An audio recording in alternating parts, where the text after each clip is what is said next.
kindness with money doesn't have to be large amounts of money.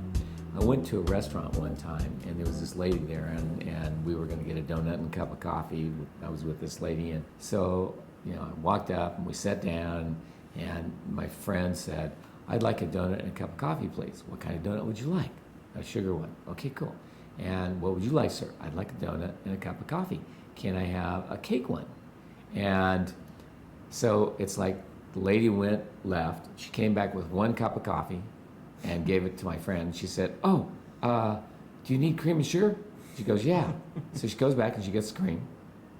And then she said, "Can I have a spoon?" She goes back and gets the spoon. And then she goes back and she gets another cup of coffee and she brings it to me and she goes, "Do you want cream or sugar?" "No, I'm fine." "How about the donuts? Like a donut?"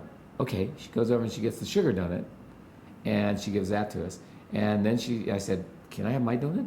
And she goes over and she gets the cake donut and she says it in front of me. I say, "Sweetie, do you realize there's an easier way to do this for yourself? Have you ever been a waitress before?" And she started to bawl. I mean, it's like she cried so hard, I thought, oh my God, I shouldn't have said this. And so it's like what it turned out is that she had been divorced. She'd been married her whole life, 25 years of being married to the same man. He divorced her, left her with nothing, and she was having to work for the first time in her life. And she says, "Oh, I'm going to be a failure. I can't do anything. I'm useless."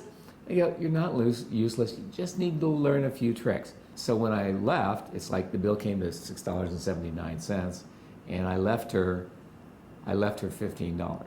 And she came running out, "Sir, you left me too much money." I go, "No, that's just to tell you that you will succeed. Just keep trying. You're going to be fine." And the change that occurred in her universe by giving her that few dollars was amazing.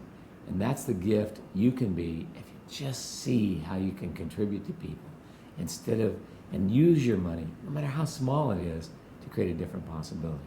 And for those of you that are out there going, "Look, I don't have money to give to other people and I don't have enough," what if part of the reason you don't is because you've contracted your world around money? You have so many judgments around it, so many judgments about you and what you haven't been able to accomplish. Is that kindness with money to yourself? That's not a kindness with money at all to you. And so what this telecall series that we're offering is about is actually coming out of the judgments that you have of every money situation in your life, so that it can actually be a kindness to you to have it, a kindness to other people for you to have it. And when you have this kindness, the reason we called it kindness with money, because that is a totally different concept than probably anything you've heard, is because that's the thing that makes it easy for you to have it, makes you willing to have it. And what we'll be doing is we'll be undoing and unlocking all the limitations around this subject for you, so that you can actually have an ease with having money for once, having whatever amount you'd like and having it actually grow. And allowing it to be a gift to you and the rest of the world. Welcome to the world. We've been waiting for you.